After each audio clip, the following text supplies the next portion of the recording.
volíem parlar de mobilitat, perquè durant aquests 8 anys hem fet des del govern un esforç important, un esforç en el qual Iniciativa Verds, Esquerra Unida ha jugat, jo diria, l'element de catalitzador de polítiques que fins aleshores es veien com a remotes, com a molt difícils que la nostra ciutat tirés endavant.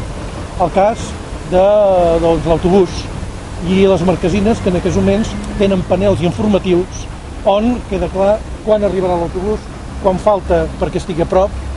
Això sols ho presentàvem nosaltres fa 4 anys, no va estar ni en el pla de mandat, però afortunadament la nostra pressió, el treball que fas amb equip en un govern de coalició ho ha fet possible. És cert que el millor funcionament de l'autobús, les millors freqüències, el millor parc mòbil es deu al govern d'esquerres de la Generalitat que hem tingut. L'Autoritat Metropolitana de Transport és conseqüència d'això. I és clau el model que hem seguit aquí a Girona, de que dels 6 als 12 anys sigui gratuït, com també de més de 65 anys, que dels 12 al 18 hi hagi un preu més que raonable, que els universitaris tinguin la possibilitat d'un carnet que els hi abaixa el cost sensiblement de l'ús del transport. Per aquí nosaltres hem d'anar, no podem tirar enrere, hem de continuar amb polítiques d'aquesta mena.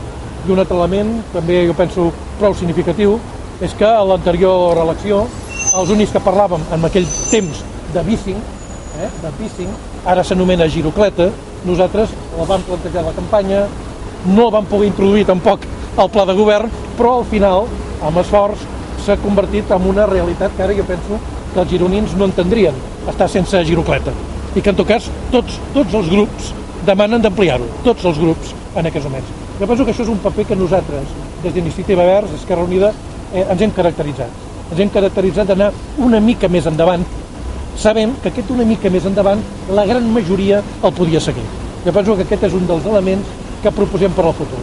Per al futur proposem de continuar en aquesta línia, d'assegurar que hi hagin aparcaments dissuasoris que permetin que en el centre de la ciutat es pacifiqui el tràfic, que pels ciutadans de Girona l'aparcament sigui més fàcil, i en aquest cas les àrees verdes poden ser un bon instrument, i entendre que no pot arribar de fora de Girona tothom en cotxe al centre de la ciutat, ni aquí ni a cap ciutat mitjana europea.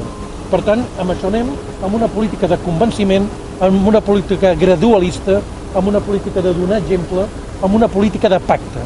Per nosaltres, el pla de mobilitat ha de ser el resultat d'un pacte sostenible, d'un pacte amb la ciutadania. En això estem. Jo espero que amb la força que ens donin els ciutadans el dia 22 continuarem en el govern de la ciutat practicant aquesta mena de polítiques sostenibles. Molt bé.